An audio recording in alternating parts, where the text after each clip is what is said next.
My night started with a loose end. In Garden City, I drove up to a rat hole apartment. Some homeless chick lay rolled up in a blanket in the middle of the grass out front sleeping. Garbage was everywhere, and anyone not high or drunk locked their doors.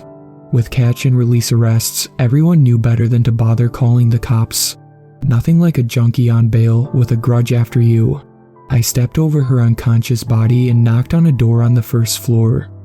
A white kid in a jersey with fake jewelry answered the door.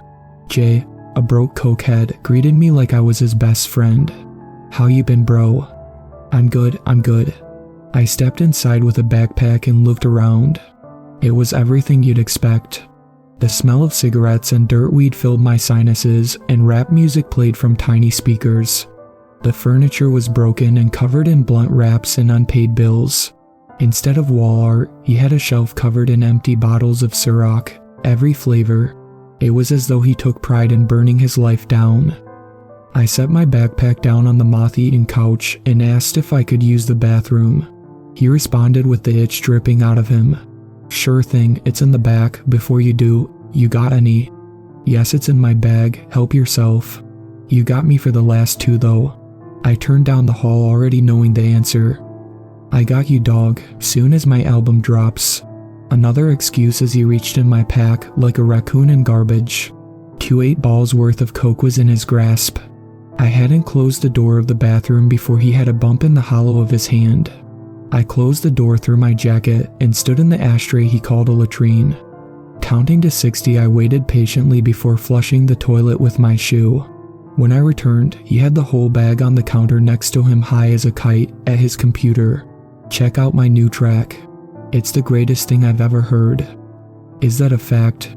I sat down beside him as he played his SoundCloud trash.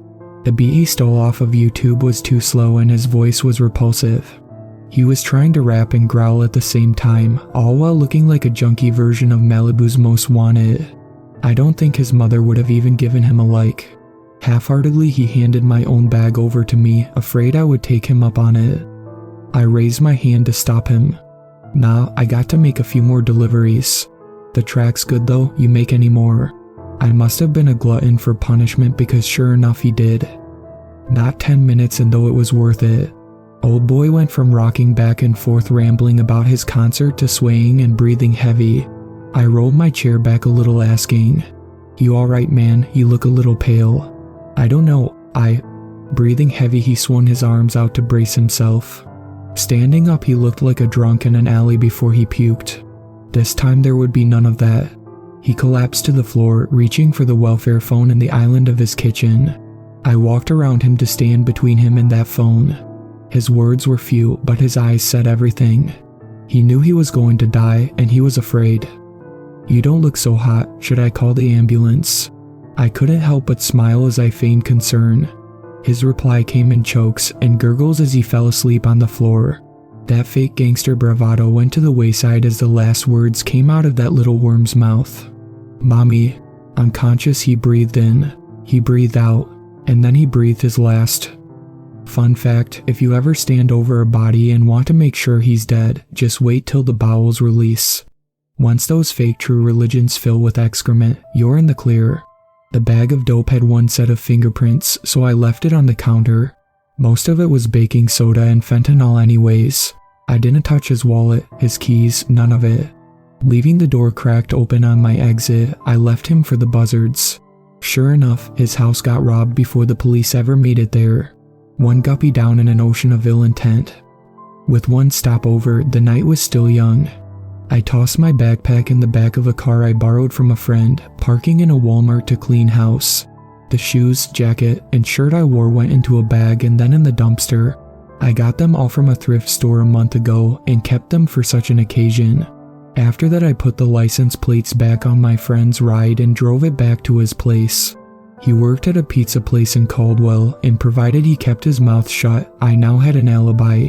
Now I'd meet the real gangsters. I drove out to Boulder Creek Apartments and met with Big Rami. Biker gangs are a dime a dozen here. This one didn't mind working with non-whites, however, and I needed some new product. The Doors played in the background in a much cleaner house as a couple of white kids played on the floor in the living room. Rami, a giant of a man with a face like Joey Diaz, worked a hot plate while his buddies drank with him in the kitchen. Seeing me come in, he nodded and his friends went to play cards. Rami sent his kids off to bed and his wife went to tuck them in. His old lady wanted nothing to do with how he paid the bills. As long as the rent check didn't bounce, the less she knew the better. He led me out back to have a smoke. I normally didn't, but it was never a good idea to turn down an offer from a sergeant at arms for a club. Scars from attempts on his life lay covered in prison tattoos like warnings cut in braille. He lit a smoke and tossed me the lighter as a plume left his nostrils. "Everything alright? I heard you got some problems getting your money back." I sparked mine up, hiding the orange glow in my hand as I smoked the red 100. "Oh, him. No problems. I think his account's cleared up for good. I heard he won the lottery." Big Rami laughed to himself as he leaned over the grate to his back porch. A gargoyle bent in his schemes. Is that what they're calling it now? Forget about it, Skid Mark had it coming. Speaking of, I think someone else will win it big here soon. I need a guy to make a delivery. I will throw you half a pack if you're down, more if it goes well.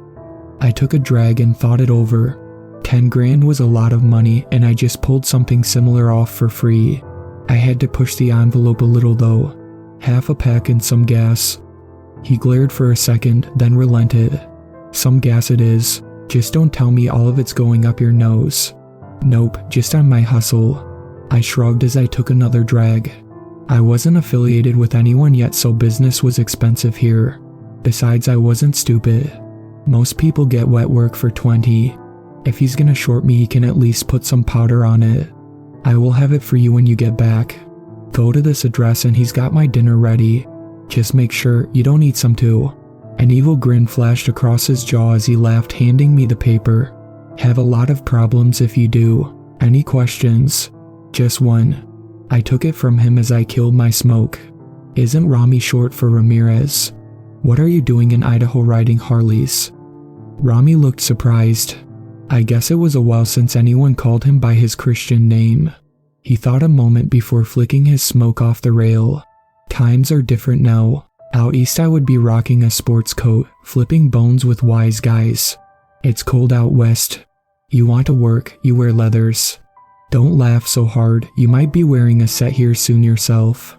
If it wasn't clear already, I was being sized up for association. The big leagues. I smiled at the thought, shook his hand, and so was on my way. Slipknot blared in my speakers as I hit the road. This hatchback was mine, so I played whatever I wanted. I drove through downtown in weekend traffic, yet in the light I felt not a care in the world. If I got popped now, they had nothing, and by morning I was sure I'd have enough to lay low and relax. Maybe I would hit Vegas for a bit. With 10 grand in my pocket, I could do whatever I wanted. Pulling into a parking garage, a man with his hoodie up beneath a Dickies coat came to the window. From his pocket he flashed his hand around a snub-nosed .32. I rolled down the window and raised a hand. "What's up, man? Big homie sent me." Beneath the hood was a gaunt face and jaundiced eyes. The work he did and the stuff he was on clearly had a hold of him. One wrong move and I'd be full of holes. Those eyes narrowed a bit as he looked me over and nodded. "Yeah," he called. Looking around, he tossed me the contents in the other side of his coat. It was a bag of black liquid. I thought it was heroin, yet that came sticky like tar. This stuff looked like alive, wriggling in the bag like jumping beans, but a loose ooze instead of pills. "What's this?" Even touching the bag gave me a shiver of revulsion. I was used to hawking grime, but this was bad by my standards. "You don't want to know." Even the hood looked relieved to have this stuff off him. Upon further inspection, what was moving in the bag was not happy. The liquid alive in its container was ramming against its prison walls. Before I said anything more, he was gone, back in the shadows of that parking garage. Knowing I was too far in to back out now, I stuffed the package in my glove box. There really wasn't a place to hide it if I got pulled over. If it was coke, I would have slid it down my pants, but I'm not having a moving eel of slime wrapped around my prick while I'm trying to drive. All things considered, the ride was fine. No cops, no accidents. I pulled into a trashy trailer park out of town for my final destination. I slipped the package in my pocket and went to the door of a double wide with a dead lawn. Broken furniture and a trash can cut into a fire pit lay scattered. I walked up the steps around the trash and knocked. Some skinhead by the name of Kevin opened. Combat boots, beer-stained wife beater. Couldn't have been more stereotypical if he tried. He looked me up and down and asked me what I wanted. The fact I was Mexican was not something he appreciated. I kept my cool and let him know Big Rami sent me. He asked why he sent somebody he didn't know to do business, making sure to comment on my brown skin. Spitting his words, he glared at me from the doorway, looking for my reaction. The fact I remained calm upset him even more. No idea, do you want it or not though? I can head back and tell him you were good. He snarled and let me in. The place was nothing unexpected.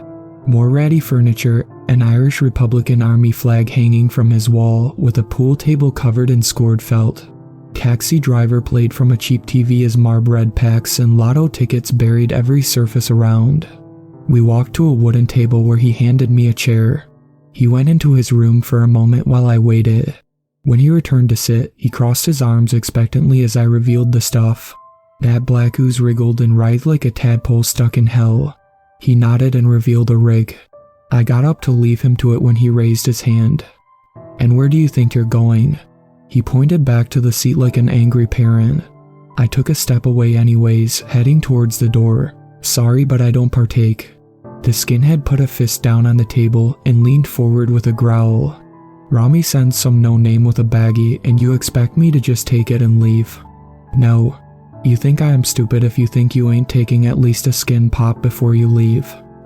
"Look man," I tried to reason with him, still inching towards the door. "You can check my pockets, look at my phone and in my car. I don't care. That this wasn't part of the deal. I am not down with that." I nodded towards that still moving blob of dirty ink writhing on the table. He pulled a Ruger pistol from the back of his waist and pointed it at me. "You can be down or we can get down. I put a hole in you, throw the dope back in your pocket, and when the cops come, you will be a home invader. Either a bullet or a needle is going in you before you leave this room." My hands went up as I looked down the barrel of a pawn shop German surplus. It wasn't pretty, but it didn't need to be to kill me. I sat down with arms raised. He shook the gun at my jacket, which I removed, tying the band around my arm. "What is it?" I asked, doing everything I could to mask my anxiety. "To be honest, I don't know." Kevin laughed to himself as he watched me squirm. I told Ramirez that meth wasn't doing it for me. I like to shoot up before I put work in, but now I got to hardline crystal just to keep me normal. He told me about this stuff and promised it would take me to Valhalla if I let it. I guess we're both about to find out what that means, huh? I swallowed hard, my heart smashing against my rib cage. I tried to pick up the bag, yet my hands couldn't stop shaking. "Give me that." The sociopath was more annoyed than anything. Ripping the contents from my hand, he jammed that needle right through the bag. It struck true, sucking up a chunk of that dirty slime in the syringe before giving it back to me as he continued. "Funny, the more you squirm, the more I think you were trying to kill me." A sick smile crossed his face, placing the rig into my hands. "Who, me? Never." I clenched my teeth, put the needle in my arm, and pushed the plunger down. The first thing I noticed when I woke up was blood on the ceiling fan, spinning lopsided with a broken fin. Sitting up, I saw the reason why. Kevin the skinhead was in pieces. Blood lay pouring out of his body like a broken milk jug. His jaw had been ripped off the bottom half of his face, and his head was caved in from the back. It looked like a deflated soccer ball, making the widened eyes of terror all the more disturbing. That jawbone was in my hand. That blood now on my shirt, dripping down from off my chin. Realizing what I'd done, I retched. I've watched people die before, but this was too much. The bile spilled onto the floor, mingling with his remains, when my phone vibrated in my pocket. The number was anonymous, yet in the pit of my gut I knew who it was. "How's it going?" A voice buzzed through a cheap scrambler. He spoofed the connection and hid his voice in case he was bugged. It's funny, technology that was considered sci-fi now only took a minute on the App Store. "What do you mean, how's it going?" My voice boiled in anger and panic.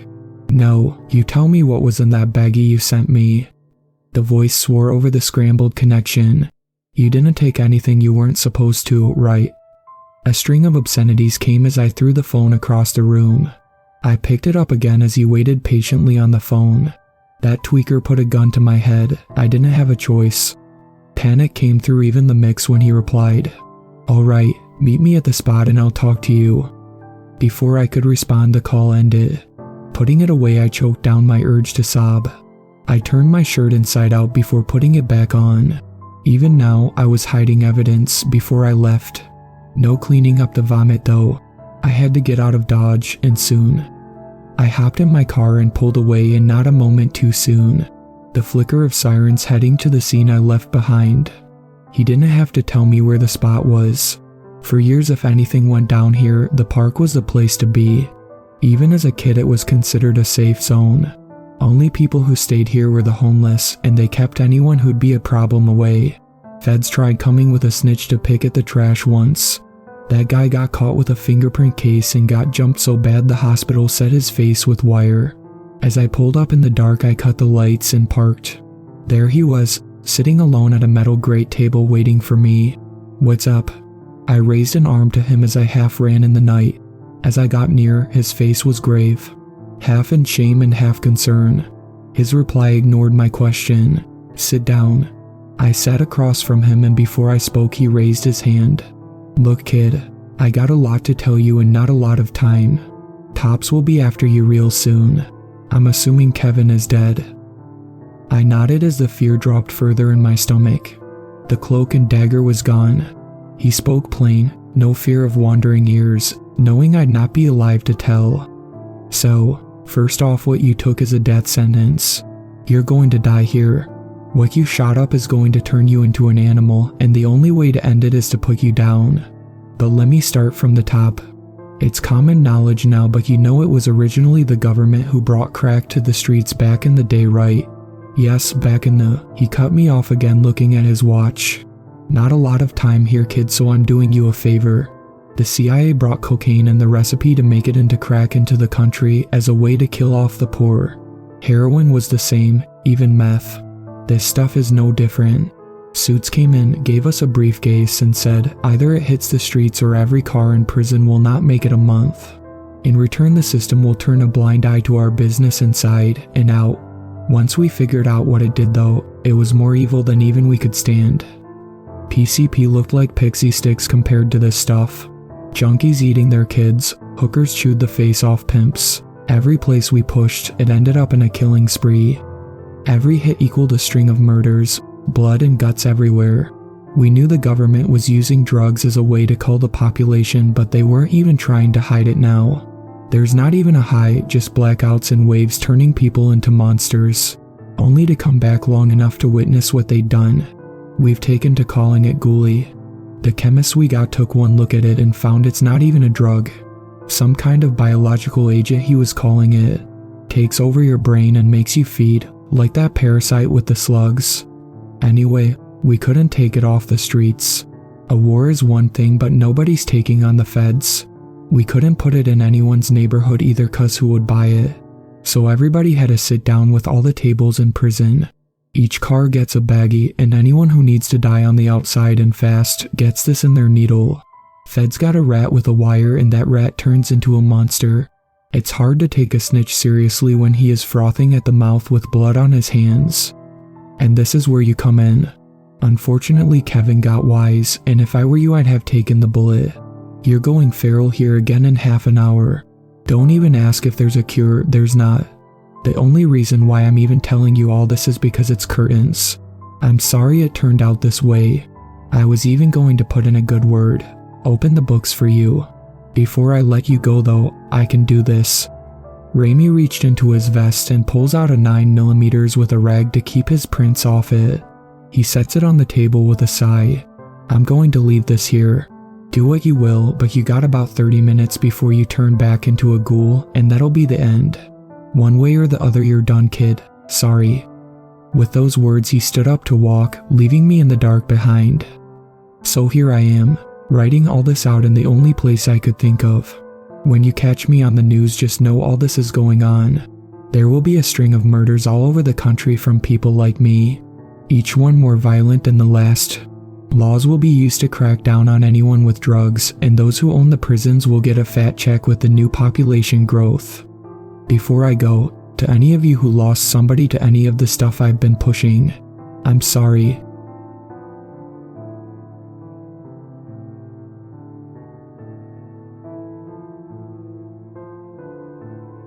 They call it starlight. It's a coarse, bluish powder interlaced with little iridescent sparkles, almost like glitter.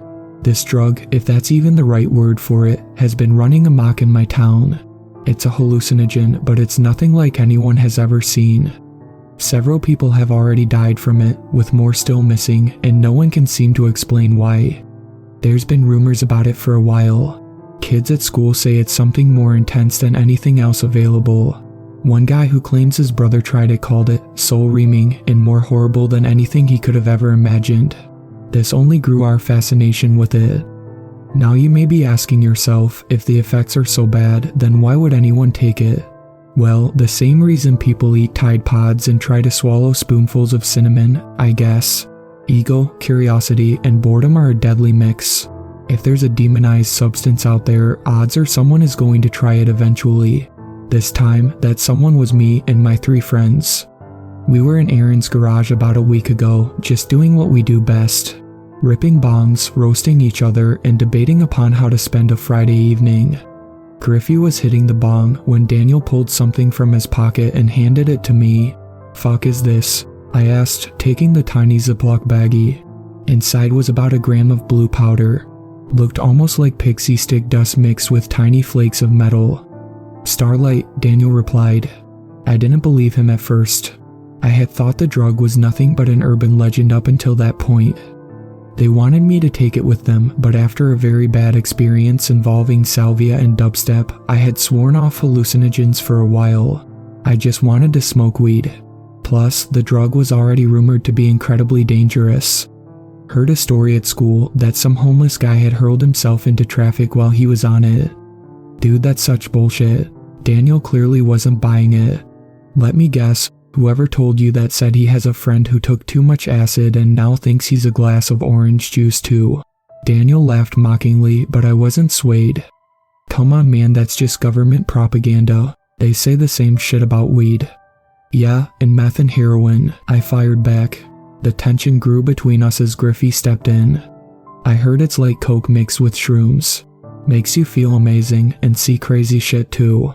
The 4 of us continued bickering and arguing back and forth for a while. Daniel continued attempting to play the peer pressure angle, but I wasn't about to give in. After all, it would be wise to have at least one sober person if shit went downhill. Besides, half the fun of hallucinogens is watching other people do them. Let's just do a little bump, fuck it. Daniel popped open the bag and dug his car key into the blue powder. He withdrew a moment later and held the key to his nostril. A quick sniffle and the powder shot up his nose.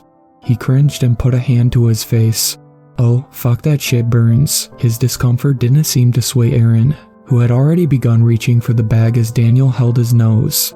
Aaron held the key but paused as Daniel continued groaning. You gonna be alright, princess? Aaron asked him. Yeah, I'm good. I think it just went down the wrong tube. Aaron and I exchanged a look and a laugh as we thought about the stupidity of his statement. Aaron snorted his bump a moment later and passed on to Griffey. Aaron didn't seem nearly as bothered by it as Daniel was. Griffey then took his and snorted it, handing the bag to me. I sealed it up and handed it back over to Daniel. Pussy, he shot me a glare, but I just shrugged it off. It wasn't even that bad for me, Griffey said. That's 'cause you don't have anything up there to damage, Daniel fired back. Griffey flipped him the bird as I sparked up a cigarette. The smoke lingered in the air of the stagnant garage. Daniel suddenly grew silent and began looking around the room as if following something on the wall. Before my cigarette had even burned out, Daniel suddenly burst out laughing. Griffey jumped in his chair as Daniel began laughing harder than I've ever heard him laugh before. It was a wheezing, almost raspy laugh, like he had just witnessed the most hilarious thing he'd ever seen. Aaron, Griffey, and I just looked at each other. Both their eyes almost seemed to gleam in the garage light. Dude, Daniel spoke between wheezing breaths. He then stopped and looked around with a goofy, almost manic smile on his face. The three of them then simultaneously burst into a calamitous laughter for no apparent reason. The three continued laughing profusely for a good 2 minutes. As things quieted, Daniel suggested going on an adventure outside to embrace the trip. Unfortunately, it was the middle of winter and was probably -5 degrees that night, so we decided to go out back and light a fire. Aaron's parents own about 3 acres of land, and his backyard is basically just an open field. Surrounding it is a decent-sized forest, and about a quarter mile away is a small reservoir. I got a fire going in the pit, since Daniel, Aaron, and Griffey were already beginning to trip heavily. I sat by the fire, and the three of them eventually did as well. It was then that I noticed their eyes. They were wide as dinner plates, with their pupils so heavily dilated that I couldn't even see the color of their irises. What I did see in them though was little sparkles, almost like those in the powder. I lit another smoke and just began to observe them. Griffey was glancing around and giggling at random shit. Daniel was just silently looking back and forth, a goofy smile plastered on his face. I looked to Aaron and saw him frozen in a deadlocked stare. His expression seemed fearful and his eyes didn't so much as blink. It looked like Aaron was staring up at the roof of his house. I turned around to see what he was looking at, but I saw nothing. I asked him what he was looking at, sure he would give some ludicrous, nonsense answer, but he said nothing. He just kept staring. "Whoa dude," Daniel blurted out as he suddenly rose to his feet. He started quickly walking away from the fire and Griffey rose to follow. Aaron didn't move a single muscle and it started to kind of worry me. "Aaron, dude, you alright?" I asked quietly, not wanting to alert the other two. Aaron just continued to stare as I got closer. I noticed as I sat in the seat beside him, he was crying. It was silent, but tears had begun to drizzle down his cheeks. "Aaron, what's wrong, dude?" I turned to see Daniel and Griffey crouched down some 50 feet out in the yard. Aaron slowly turned to face me, eyes glistening with sparkles. He then spoke in a whisper. "Dad doesn't want us here." I chuckled, but then I noticed there wasn't any trace of hubris in his voice. His eyes were pinned wide open, and face seemed to be drained entirely of color. I felt a cold chill slide down my spine. If you knew Aaron like I do, you would understand why that's such a strange thing for him to say. He's a staunch atheist, always has been, and he has reiterated that to me many times. He might have just been joking, but I've never seen him look so scared for anything. Aaron refused to budge from his spot, and he refused to say anything else. He just kept slowly looking around until his gaze locked back on that spot on the roof. Finally, I broke away to check on the other two. Daniel and Griffey were knelt down in the yard and appeared as if they were studying something intently. I got close behind them and found the two of them giggling to each other. I watched them both and they appeared to follow something on the ground with their eyes. There was nothing there as far as I could tell, and yet their eyes seemed to follow and react to the same point at the same time. It was like they were seeing the same thing, but something like that would be impossible, right? Hallucinating the same thing. Multiple times I tried finding anything that held their attention, a bug or small animal moving around, but there was nothing. Suddenly they both giggled and hopped back to their feet, their gaze seeming to follow something towards the tree line.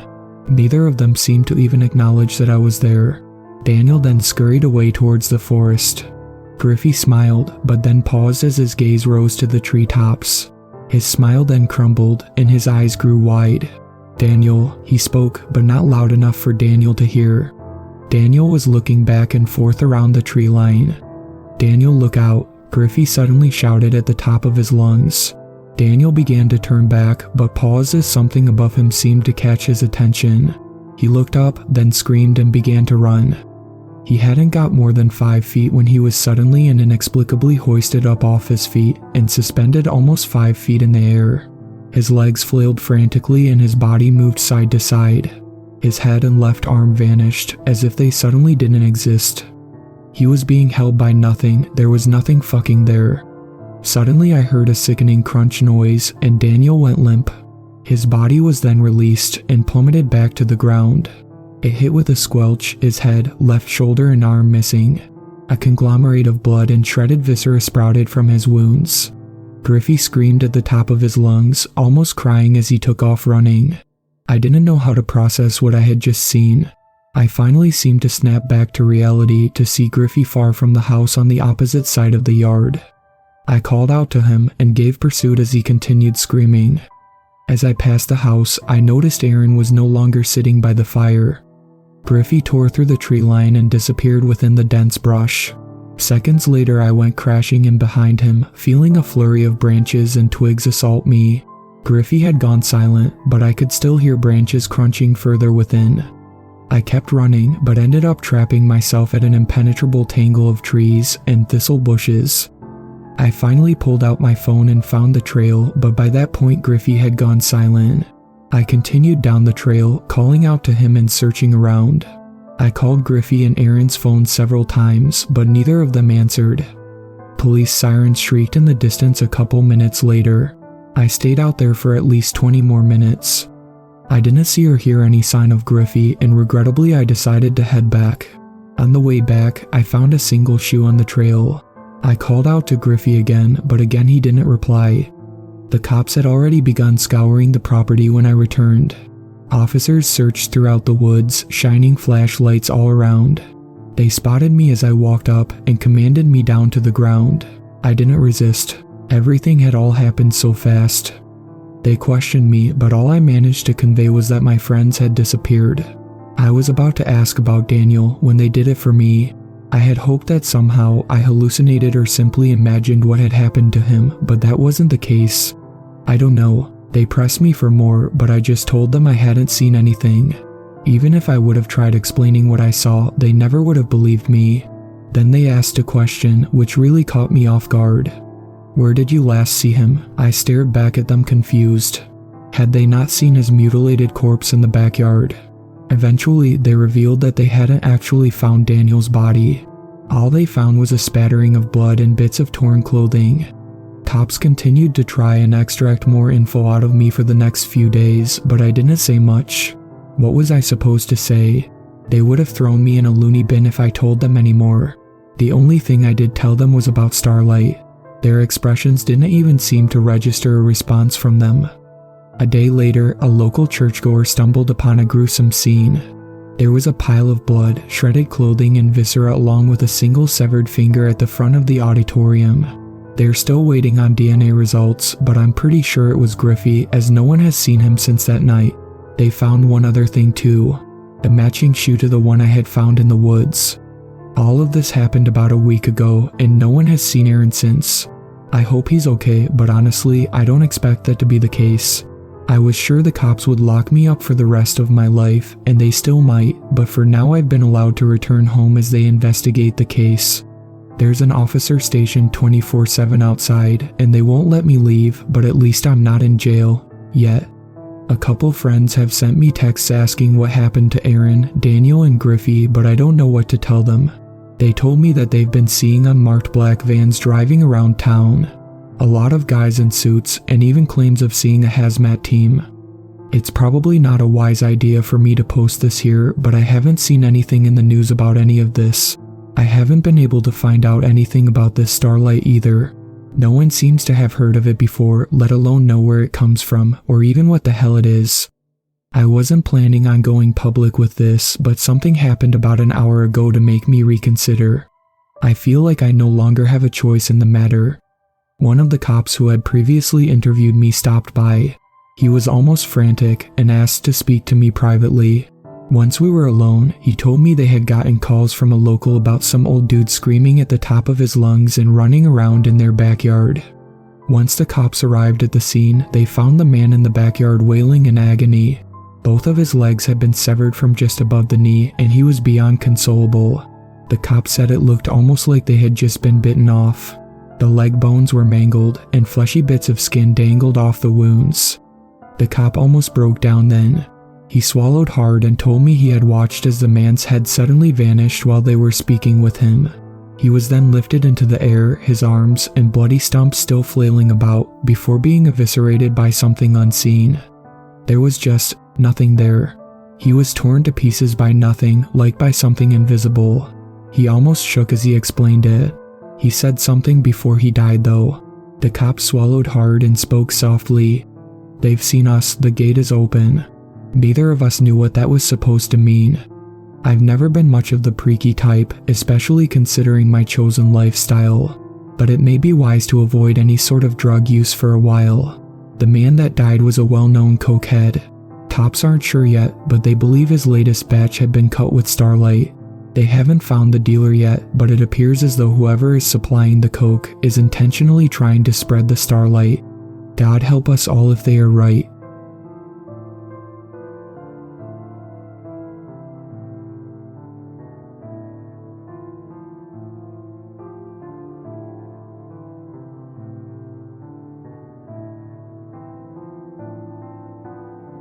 How will I die? If I stay put, there will be no pain. I will finish typing this out and go into the kitchen to fix one last gin and tonic. I'll pop one last pill of Z into my mouth, wash it down with the cocktail, and have a seat as the warmth rushes over me. I won't see them coming, and I won't know how they do it, but it will happen mercifully quick, like flipping a light switch, and then there will be nothing. But if I run, it will take much longer, and the pain will grow so large that it will claw through the calming embrace of the Z and fill my last moments alive with the sounds of my own anguished screams. The miracle rock. The rock that fell one evening from outer space and landed in Andre Phillips' backyard didn't look particularly unusual, but it cured the man of cancer. Stricken with stage 4 lung cancer, Andre had been sitting on his back porch drinking a beer against his oncologist's advice, staring up at the sky, pondering his own death, when the object dropped down into the grass a few yards away from him. Right away, I felt it in my head, he later reported. Felt it all over, like I'd been purified, mind, body, and soul. A second chance, a gift from God. Andre bought a special display case for the meteorite that had saved his life and kept it in his bedroom to pray beside every night.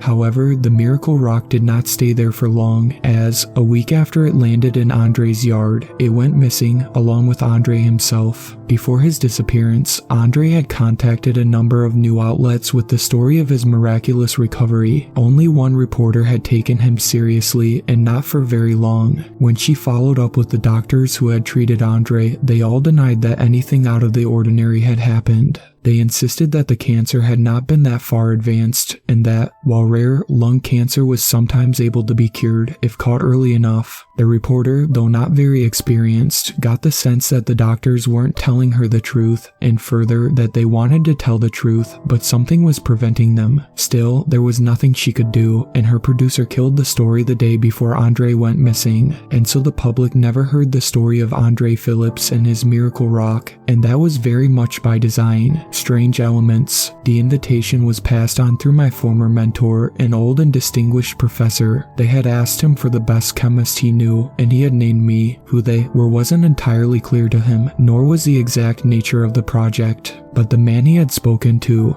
who called himself the director of the project, had seemed deeply knowledgeable and with easy access to deep resources. To demonstrate his resourcefulness, the director had apparently placed a tidy sum of money in my bank account without my knowledge. He says the money's yours either way, Sally, said my mentor over the phone. He says there's a lot more where that came from if you accept. And beyond that, a scientific mystery unlike the world has ever known, plus a state-of-the-art lab to work through it in. Sounds pretty intriguing if you ask me. If I were 15 years younger, I'd be all over it myself. I was, indeed, intrigued, and so agreed to travel to Maine, where the research was to be conducted. The facility where I would end up living and working for the next 3 months was located in Brooks, Maine, a little township only a few miles off bustling the coast. But those few miles made all the difference between some semblance of civilization and the deep wilderness. After a drive down a long dirt road, cut narrowly through a forest, I arrived there in my rental car. It lived up to all the cliches of a top-secret research facility. There was a guard station in front of a gate with barbed wire on top. Beyond that, the building itself, looking cold and lifeless, juxtaposed before the rolling lush green hills. The guard there was conspicuously armed. I handed him my ID and looked up into the video camera that was glaring down at me. He let me pass, and I drove onto the parking lot. There, a second armed man escorting me to the entrance of the building. I waited while he entered a code into the keypad, swiped his access card, and finally proffered his eye for a retinal scan. When all of that was done, the door clicked open, and we went inside and down a sterile hallway to a conference room. Wait in there, the man instructed, before clacking his way back through the hallway. I looked him turned through the open door to see a dozen eyes peering at me and stepped inside. "We don't know what it is any more than you do," offered an attractive-looking man leaning back in an office chair. "In case you were wondering." He put me at ease somehow. "I'm Sally Matthews," I announced. "Chemist." "Charlie Boer," said the man. He smiled warmly. "No relation to Niels, except I am a physicist with a special interest in quantum mechanics." "Go figure." "He says the exact same thing to every person who walks in the door," observed a woman sitting on the other side of the table. "Are you saying that I'm a bore?" asked Charlie, raising an eyebrow. "I have only myself to blame for that," said the woman, trying to suppress a grin. "Anyway, the Mies Chen. I study the stars. Nice to meet you, Sally." "Stop me if you've heard this one," said Charlie. A chemist, a physicist, and an astronomer walk into a secret research facility, along with a geologist, an oncologist, and oh no, sorry, Miles. I remember your name, but I'm drawing a blank on your field of interest. "Psychology," said the man named Miles. Something about him weirded me out the moment I noticed him. Maybe because I was already so tense, and he had an icy demeanor in stark contrast to Charlie's cheerful gregariousness. "Right," said Charlie. "A psychologist. Of course. What project doesn't have a geologist and a psychologist working side by side? Those rocks, you know, lots of mother issues to work through." Miles looked down at his fingernails and then up to an empty corner of the ceiling. The geologist opened his mouth to introduce himself, but was cut off when another man entered the room, carrying a stack of hazmat suits. He set the suits on the conference table, said, "Put these on," and then left. I never did find out the geologist's name or the oncologist's. They were both gone within a week, and I never saw them again, either in the physical world or what we came to call Z-World. Perhaps I'll see them again soon in the afterlife. After we had suited up, somebody rolled a cart into the room. There was a small rock on the cart. "It is a meteorite," said Denise, her voice sounding sharp and clear despite the coverings around her head and mine. I noticed that sound was coming in high definition from all around. I was suddenly aware of every little hum in the room and could pinpoint its precise location. The meteorite has special properties, I realized. Right now, it's somehow heightening my senses. They want us to figure out how that is and see if they can harness that power to their own ends. "This meteorite has special properties," said the man who had wheeled the cart in. "It has cured a man of stage 4 lung cancer. It's your job to figure out what it is, how it did that, and what else it's capable of." "Impossible," muttered the oncologist. I remember thinking, that guy's not going to last long. Charlie, Denise, and I ended up getting along splendidly. We each did our work separately, but would get together later to talk about it. It was hard not to be excited. It was unlike anything any of us had ever encountered. It did not take long for me to grasp this. On my first day of work, I ran an X-ray fluorescence analysis on a sample of the meteorite in order to determine which chemical elements it consisted of. On the first run, it was apparent that there was an abundance of nickel and iron in the sample, as Denise had told me to expect. But there were also 2 sets of energy peaks that didn't quite correspond to any known elements. One was close to the K line of thulium, and the other was close to the L line of arsenic, but not quite close enough. It was a baffling result, especially since, as the director had promised, the equipment was state-of-the-art. I ran a second test on the same sample, lowering the setting on the generator and increasing low-end resolution. The same 2 unidentified sets of peaks were there, but now nickel and iron were gone from the picture. In their place was titanium and zinc. It was as if, when I wasn't looking, the elements had suddenly changed into something else. The same thing happened on the third analysis, and on 3 more tests using a different sample. Finally, I used a different, portable machine on a third sample, and it too returned the same results. The 2 sets of peaks indicating an unknown element remained, while the other elements kept shifting their fundamental natures. After pursuing the possibility that I was looking at a completely novel chemical element, I realized that the energy peaks I was looking at would have to be coming from outer shell movements, and that inner shell movements were literally off the charts. This would make the mystery element far heavier than any known element, which meant that it should have decayed in an instant. but it didn't. This novel element, if it really existed, would violate many of our most fundamental assumptions about physical science, and I found myself increasingly certain, much to my own surprise, that it did in fact exist and had come to Earth from outer space. Element C. For their part, Denise and Charlie were making progress in the same direction. That is to say, they were gathering evidence that we were dealing with something that we had never encountered before in a way that cut to the marrow of our respective fields. Denise, for example,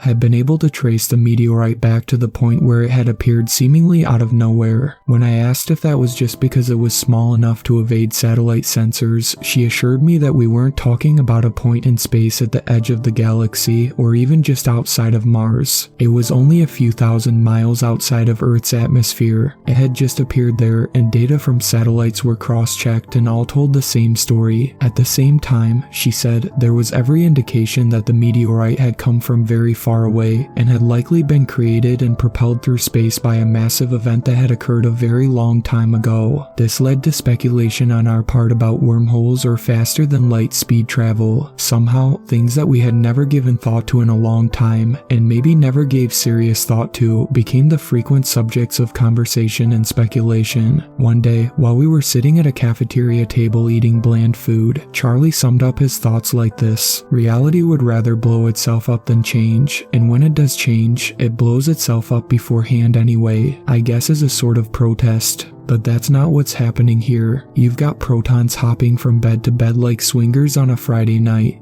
Usually when that happens, something goes boom. And that atom of yours, Sally, same deal. That thing should be as unstable as a swinger on a Sunday morning after a Coke binge. But it's not. What are you calling it anyway? The atom. I had, in fact, thought of a name. See, I said, I'm a periodic table kind of girl, and since we don't know the number, I've been calling it by the stand-in for the atomic number, Z. That's very charming, said a flat voice from behind me. I turned and saw that it was Miles, the psychologist. Element C, I rather like that. After speaking, Miles walked off, disappearing into the hallway. Jesus, that guy gives me the creeps, said Denise, echoing my thoughts exactly. What's he even doing here? I found out a partial answer to Denise's question the following day when I received a message on the internal server instructing me to report to Miles' office at 4 that afternoon. It was the first of what would be mandatory bi-weekly sessions with Miles. I would sit there for an hour, my skin crawling almost the entire time, while he probed me with questions. For the most part, they were fairly straightforward about how I was feeling on a day-to-day basis, and my discomfort was mainly due to Miles himself, who I came to think of as somehow reptilian. But he would also always throw in a few questions that chilled me directly. Sally, if it meant saving many lives and progressing the common goals of humanity, do you think you have it in you to slit Charlie's throat in the night while he slept? Or, suppose Denise grew jealous of you in some way and attacked you from behind with a heavy object. Would you be able to neutralize her? I don't mean physically. I mean, would you have the psychic fortitude to kill somebody who meant to kill you? Or, tell me about your sexual fantasies, Sally. Whom do they involve? Are you sexually attracted to anyone at this facility? Those questions made me deeply uncomfortable, but I wasn't sure what to do about them, so I always gave non-committal answers and tried to change the subject. There was no HR department to complain to. By then, it was just the 4 of us, Charlie, Denise, Miles, and myself, living there together. There was a small kitchen staff and a custodial staff, and, of course, the armed guards who prowled the halls at all times. Somehow, I felt that they weren't there to help me. And then there was the director, wherever and whoever he was. But the director was the one who insisted that we all have sessions with Miles twice a week. I got the sense that complaining to him via the internal server would get me nowhere, except maybe off the project, which was the last thing that I wanted. As high as God, I came under mounting pressure to produce results. That was the word that the director used in his communications with me, and it meant that he wanted me to get Element C into a form where one of the 4 of us researchers could ingest it. He insisted that it be one of us, since we were the only ones who knew the details surrounding the project. This is far outside the scope of the FDA, Sally, he wrote one day. To tell the truth, that wasn't the part that bothered me. I was ready to go all the way with my exploration, including swallowing a pill of Z without knowing what exactly it was, without having the faintest idea about what it was. I also had an almost mystical confidence that such a pill, by itself, would do no harm. After all, I had experienced some of its effects.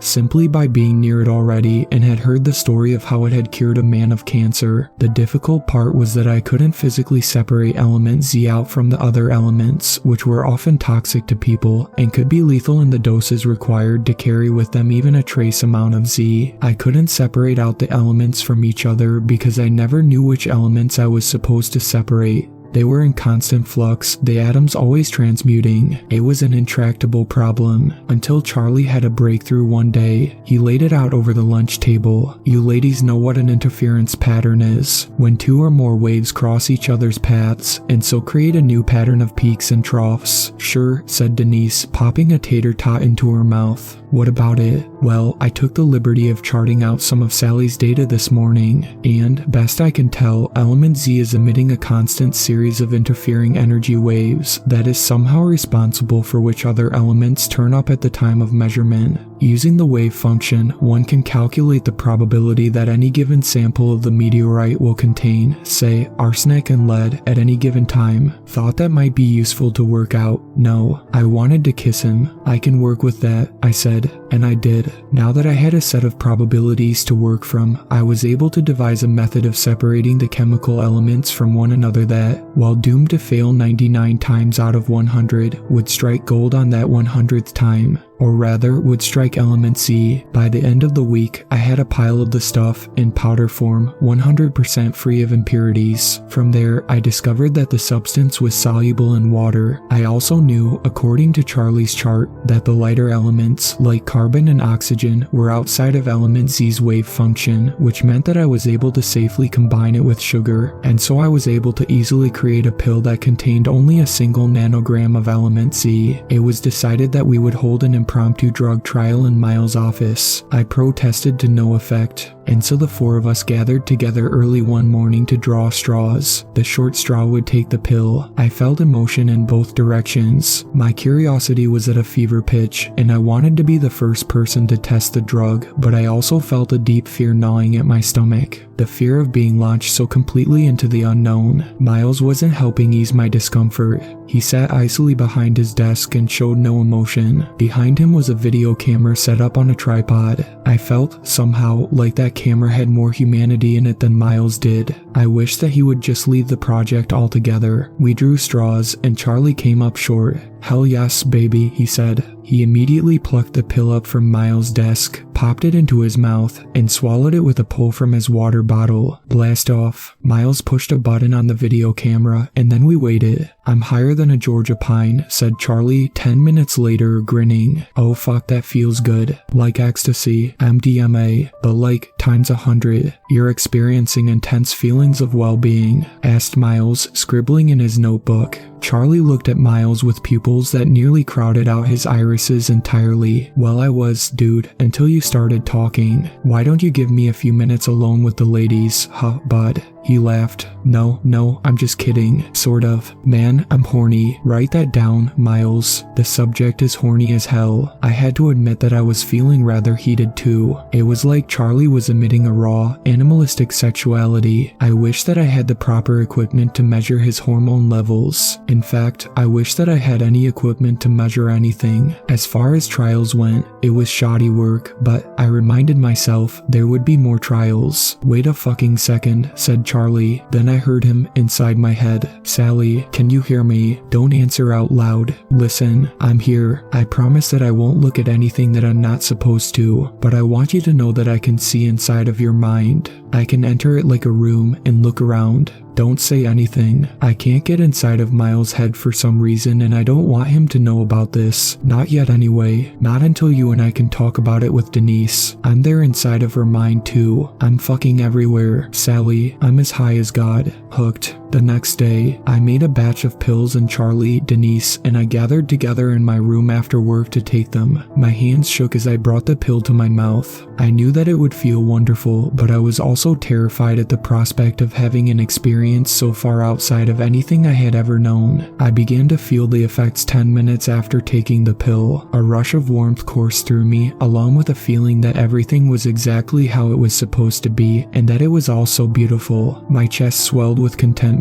A restless energy took over my body, but I also had the sense that I could sit still and do absolutely nothing and be completely happy. "This is amazing," said Denise, pacing around the room. "Fucking amazing. Just you wait," said Charlie, smiling. He was so beautiful. So was Denise. "There it is," said Charlie inside my mind. I was there in his, too, and Denise was there with us both. We were psychically entangled, and then, before very long, we all took each other's hands and settled down on my bed to become physically entangled. We explored each other all night, in pure bliss, body and mind. Each caress felt deep in our souls, each moan sounding lovelier and more nuanced than a Mozart symphony. After that, there was no going back. In the morning, there was no physical hangover. There was only a sense of loss and returning to our ordinary senses. And so we each took another pill before heading off to go about our work. On Z, everything was better, including our work. I hardly needed to use the high-tech equipment in the lab anymore. I could see the energy waves emanating from the meteorite samples with my own eyes. When I was close enough to the samples, I could feel what it was like to be hurtling through space at unknown speeds. I saw glimpses of deep space, far beyond the edges of our galaxy and perhaps near the very edge of the universe, or beyond.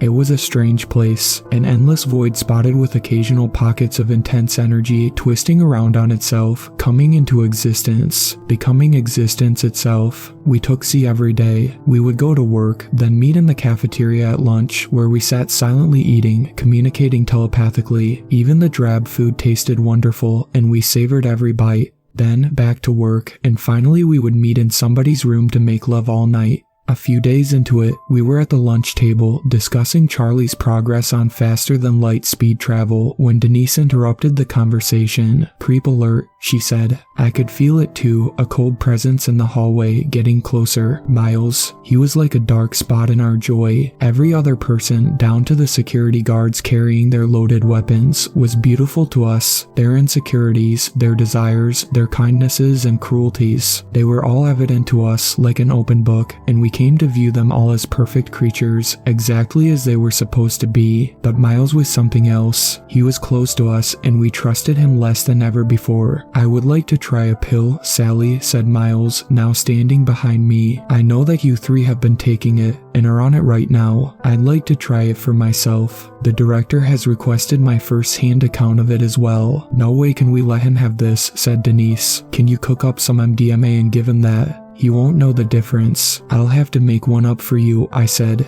"After lunch, okay." "Excellent," said Miles. "Bring it by my office if you would be so kind. After all, it's Tuesday and you'll be coming by anyway, right?" "I'll see you at 4 o'clock, I said. "Just go away, Miles," said Denise. "You're a frightening thing." "Very well," said Miles, stalking off towards the hallway. Later that day, I brought Miles an MDMA pill that I had produced and sat down for my interview. I was still a little high on Z, and it was my first interview in that state. "Thank you, Sally," said Miles, putting the pill in a drawer. "Let's begin. If I told you that Charlie and Denise weren't really your friends, would you believe me?" "No," I said without hesitation. "I wouldn't. They're my friends, and if they tried to kill you, would you still consider them friends?" "They would never try to kill me. I understand. But that doesn't answer my question. Why would they try to kill me though? That matters. Sometimes killing somebody is a mercy." "Interesting," said Miles, scribbling in his notebook. "Very interesting. So, if they had good reason to kill you, you would find that acceptable." I shrugged.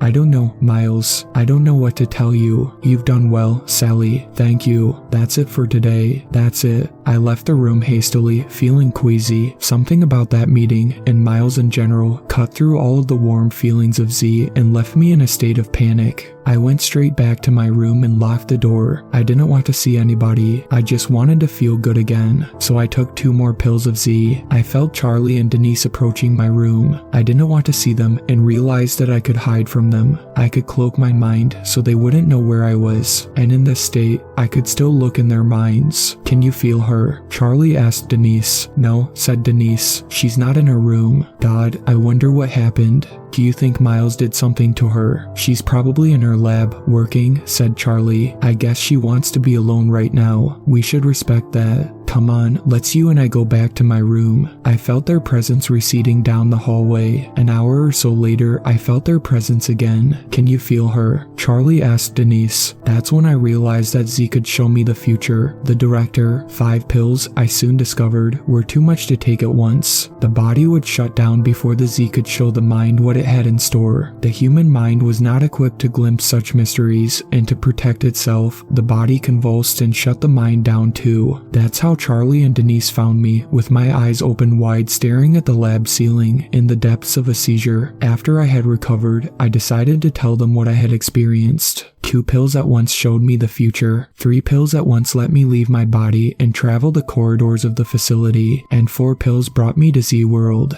In Z-World, it was as if I were floating above a 3-dimensional game board. I could travel down to different places at different times, the past, present, or future, and observe everything going on there. I could enter people's minds if I wanted, and see the hidden energy waves all around us like a shimmering rainbow. My range of travel was limited. I could go further back in time than I could go forward, and I could only go to places within a few hundred miles radius. But it was an incredible, unheard of power. My friends admonished me for so recklessly putting myself in such danger without telling them, but admitted that they wanted to enter Z-World for themselves. "Not right now though," said Denise. "You have to rest up, Sally. You look like you're on death's door." Charlie and Denise stayed with me the rest of that day and all of the next. I had planned on abstaining from Z, but the withdrawal was too intense. Again, it wasn't a physical withdrawal, but rather a feeling as if the world had suddenly closed up and you were no longer a part of it. It was like a living death, and so I was permitted a half a pill just to regain equilibrium. We decided to drop 4 pills each that weekend. It was difficult to get through the week. Even taking 1 whole pill didn't quite do it for me anymore. Sure, it felt good,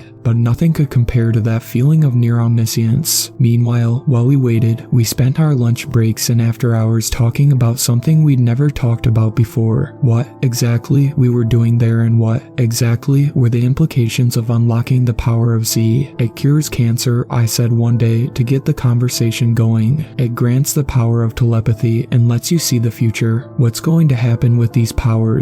Are they going to be released to the public for free? Would that be a good thing or not? And if they're not going to be released to the public, then who will hold them? And to what ends? We need to find out who the director is," said Denise in response. "Is he a part of the government? The military? Is he a venture capitalist? If we can find out who the director is, that will answer a lot of our questions." "Something tells me we're not going to like the answer," said Charlie. "Think about it. The first time we heard about this thing, and the fact that it can cure cancer, was right here. What about the guy whose cancer was cured? How come he didn't tell the story to everybody he knew? How come it wasn't plastered all over the nightly news? Because somebody wanted to suppress the story. Because somebody was able to suppress the story. By the time the weekend came around, we had a plan.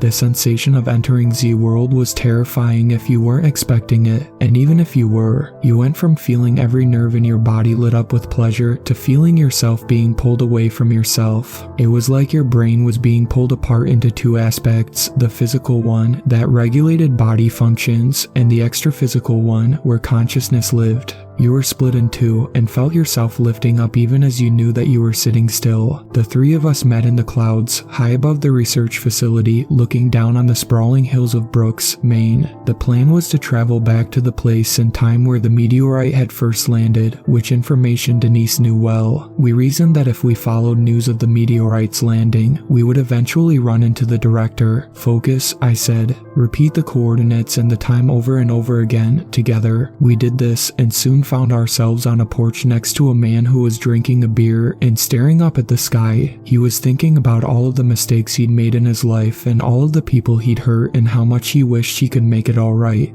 About how it was impossible to do that, but there was time enough to maybe make a few things right. That was all he wanted. The meteorite fell and we sensed a change in him right away. We knew what it was, but he didn't. We stayed with him that night and followed him to the hospital the next day. There, we split off. I went back with Andre Phillips to his home while Denise and Charlie stayed at the hospital and traced the news as it spread among doctors. The whole time I was with him, I could feel the utter joy pouring out of Andre. He truly did view his cure as a second chance at life and made good on his plan to make amends wherever he could. He was a beautiful soul and a lonely one, and I ached for him the entire week I followed him. On the last night of Andre's life, Charlie and Denise appeared next to me in Andre's room. "It's Miles," said Charlie. "Miles is the director. He's part of a secret military branch involved in developing mind control techniques, among other things. And he's here now." We watched, helpless to change anything, as Miles crept into Andre's room and smothered the man with a pillow. Power trip.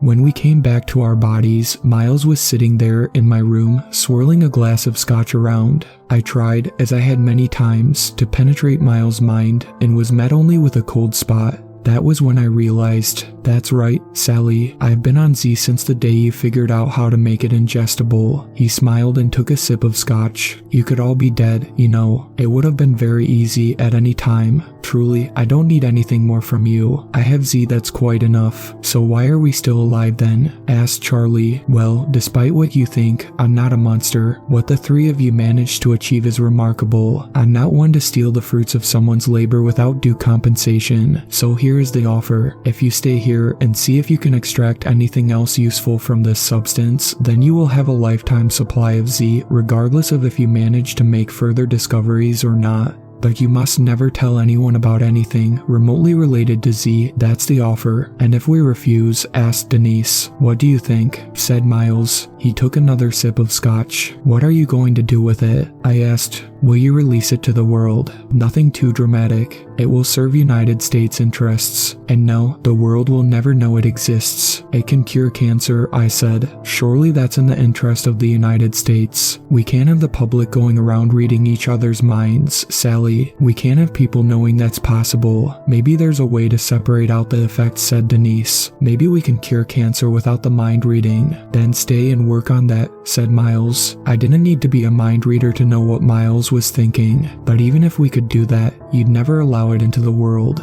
Because somebody could take the cancer drug and work from there to produce a mind-reading drug. Miles scowled. It was the first time I had seen any trace of emotion on his face. "It's your choice. Stay here and get high and fuck each other all day, or die." His face relaxed back into its default icy posture, and he stood up. "Discuss it among yourselves if you must. Meanwhile, I have other business to attend to." Miles left, but the tension remained heavy in the room. Denise and Charlie had closed their minds off from me. "Sally," said Charlie, "there's nothing we can do about it. Just stay with us. We can have a lot of fun. You're on a power trip, Sally," said Denise. "You want to save the world. But can you even be sure that the world would be better off if there was widespread access to Z? Haven't we talked about this? We just don't know what would happen." I blocked off my own mind. "I suppose you're right," I said. "Yes, I'll stay, but that doesn't mean I'm happy about it. I need a little time alone to process it all, okay? Just a day or two alone in my room to make peace. Tell Miles, okay? Tell him I'm on board, but need some time off." Charlie took my hand.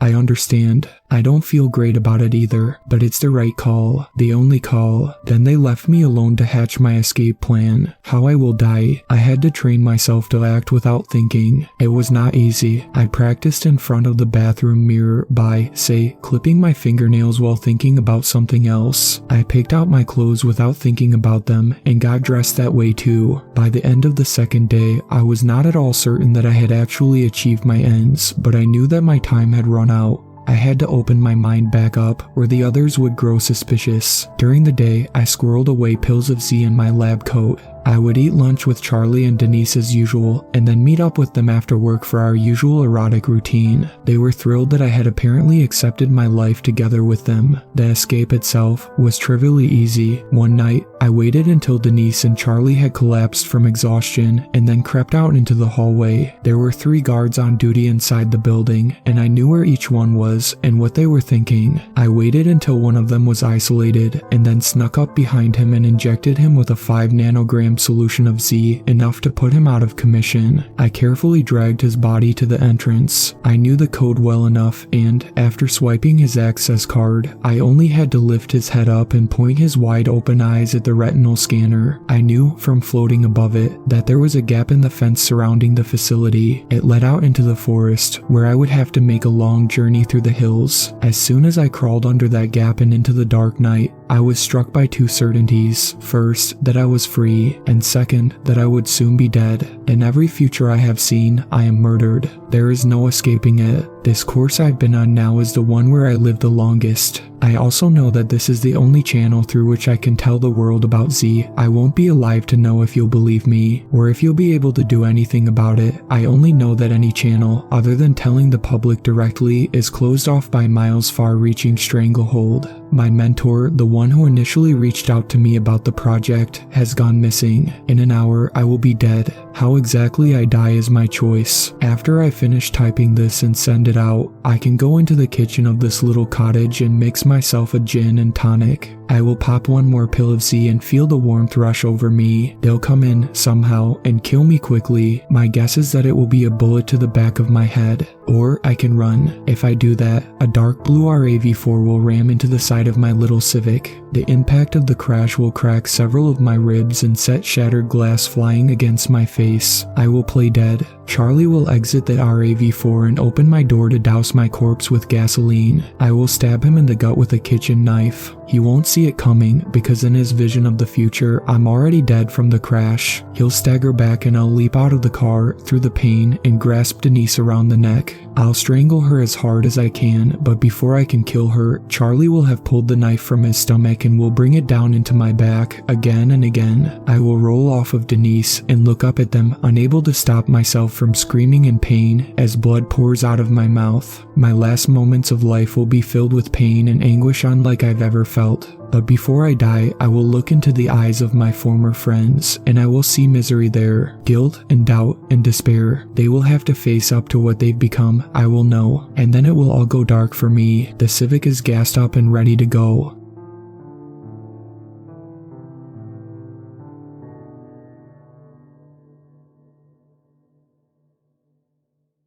Thank you to my superfans, Sweet Black Swan, Tacy, and Brooklyn.